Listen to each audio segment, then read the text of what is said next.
అసలు ప్రపంచంలో ఎవరైతే ఇద్దరు ముందు అసలు నోట్లోంచి మాట రాదో వాళ్ళిద్దరు కింద ఉన్నారు. మీరు అరిస్తే ఇంకా వచ్చేది కూడా రాదు. నాకు అసలు త్రివిక్రమ్ గారి ముందు కానీ తారక్ అన్న ముందు కానీ మాట్లాడాలని నేను భయం.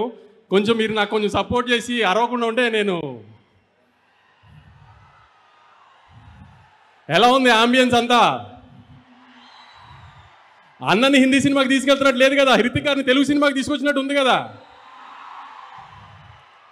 రేపు సినిమా కూడా అలానే ఉంటుంది. ఎవరన్నా హిందీ డబ్బింగ్ సినిమానా ఇది అది అంటే ఇదే చెప్పండి. పొద్దున ప్రోమో చూశారు కదా, ఏదైనా లిప్సింగ్తో సహా అంతా ఒక ప్రాపర్ తెలుగు సినిమా. ఇది థియేటర్లోంచి బయటికి వెళ్ళిపోయేటప్పుడు అయన్ ముఖర్జీ గారు తెలుగు ఆడియన్స్ కంటే ఆమె తెలుగు డైరెక్టర్ ఇప్పుడు దాకా చూపించిన దానికంటే బాగా చూపించారు తారక్ అని అందరు ప్రౌడ్గా ఫీల్ అవుతారు రేపు బయటికి వెళ్ళేటప్పుడు. అందుకే ఈ మిగతా అన్నిటి గురించి ఆలోచించకండి. Proper Telugu cinema. మనం హృతిక్ గారిని తెలుగు ఇండస్ట్రీలోకి వెల్కమ్ చేస్తున్నాము.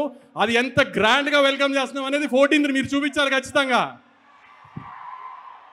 సెప్టెంబర్ 27వ తారీఖున లాస్ట్ ఇయర్ దేవరాకి ఎంత ప్రేమ చూపించామో దానికి 10 చూపించాలి. అన్న పవర్ ఇండియా అంతా తెలియాలంటే మీరు సెప్టెంబర్ 27 కంటే 10 చూపించాలి. గుర్తుపెట్టుకోండి. హిందీ బాక్స్ ఆఫీస్ నెట్ ఎంత వేస్తుందో దానికంటే ₹1 మనం నెట్ ఎక్కువ పెట్టాలి ఆ రోజున. గుర్తుంది కదా, హిందీ బాక్స్ ఆఫీస్ నెట్ కంటే మన నెట్ ఎక్కువ ఉండాలి. దేవరా కంటే 10 ఎక్కువ ఓపెనింగ్ తీసుకురావాలి. ఇది మీ బాధ్యత ఈసారి. అన్న కాలర్ ఇన్ని రోజులు మన కోసం ఎగరేశారు, మనం ఇప్పుడు అన్న ఇండియాలో కాలర్ ఎగరేలా చేయాలి. మీరు చెప్పినట్టు సినిమాని తీసుకొచ్చాం, గ్రాండ్గా ల్యాండ్ చేస్తున్నాం. ఇక మిగతా బాధ్యత అంతా మీదే. గుర్తుపెట్టుకోండి, మీ మీద వదిలేస్తున్నాం 14వ తారీఖు కోసం.